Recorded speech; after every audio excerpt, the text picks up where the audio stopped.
G'day, my name's Tomo and welcome back to another episode of Tomo's Tune-Ups, proudly sponsored by Minisport. On this episode, we are talking about the coolant hose adapter available from Minisport, specifically the 5/8 to a 1/2 inch fitting. Now, there are two different types. The first one I'll put on the screen just here. This is the 1/2 inch connector. This connects the outlet pipe from the water pump or the lower radiator hose to the heater. If you're running a heater, you will need the adapter that goes straight through, and it looks exactly like that.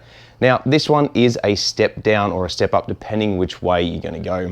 So one section goes inside the coolant pipe, as I said before, that goes to the lower radiator hose, and then the other one goes off to the heater. So depending on what size heater hose you're running, you may need one or the other.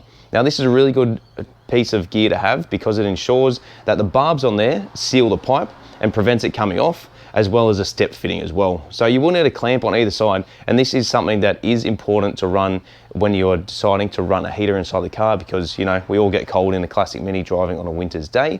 So it is a great thing to have, and make sure you buy the right one depending on what style you're having. If both pipes are the same, get the 1/2 inch. If they're two different pipes, then you need the 5/8 to 1/2 inch. Really good bit of gear available at minisport.com.au, and we'll see you again on the next episode of Tomo's Tune-Ups.